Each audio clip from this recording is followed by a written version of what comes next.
Hello students, 8th standard science of 14 lesson आहे measurement and effects of heat म्हणजेच उष्णतेचे मापन व परिणाम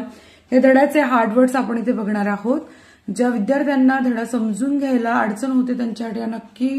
व्हिडिओ खूप मदत करणार आहे। सो नवीन असेल चॅनलला तर चॅनलला सबस्क्राइब करा, बेल आयकॉन दाबा म्हणजे तुमचे येतेचे व्हिडिओ तुमच्या मोबाईलवर सर्वात प्रथम येतील।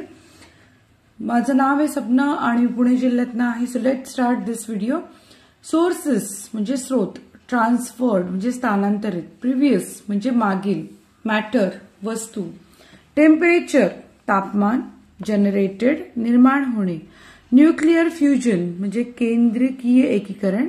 फ्यूज संयोग, जिओथर्मल एनर्जी म्हणजे भू औष्णिक ऊर्जा, केमिकल एनर्जी रासायनिक ऊर्जा, इलेक्ट्रिकल एनर्जी विद्युत ऊर्जा, रिएक्शन प्रक्रिया, एटॉमिक एनर्जी अणु ऊर्जा, ह्यूज अमाउंट प्रचंड प्रमाणात, फ्युजन विभाजन, टेम्परेचर तापमान, रिलेटिव्ह सापेक्ष, इमर्स्ड ठेवणे डीप बुडवणे, थर्मोमीटर तापमापी, पोटेन्शियल एनर्जी, स्थितीज ऊर्जा कायनेटिक एनर्जी, गतिज ऊर्जा, वेलोसिटीज म्हणजे गती, डिस्प्लेस्ड म्हणजे विस्थापन, ऑसिलेट म्हणजे आंदोलित, ऑसिलेशन म्हणजे दोलन, रेज म्हणजे वाढवणे, रिलेटिव्ह सेन्सेशन म्हणजे सापेक्ष संवेदना, फीवर म्हणजे ताप, क्लिनिकल थर्मोमीटर म्हणजे वैद्यकीय तापमापी, अल्कोहोल म्हणजेच दारू किंवा मद्य, एक्सपांड्स प्रसारण पावणे, अकॉर्डिंगली त्याप्रमाणे, सेन्सर म्हणजे संवेदक, एक्सचेंज हीट म्हणजे उष्णतेची देवाणघेवाण, स्पेसिफिक हीट म्हणजे विशिष्ट उष्मा, सिम्बल म्हणजे चिन्ह, मास म्हणजे वस्तुमान, कॅलरीमीटर म्हणजे कॅलरी मापी, इक्विपमेंट म्हणजे उपकरण, थर्मो फ्लास्क म्हणजे थर्मास फ्लास्क, वेसल्स म्हणजे भांडी, थर्मली आयसोलेटेड म्हणजे औष्णिक दृष्ट्या अलिप्त,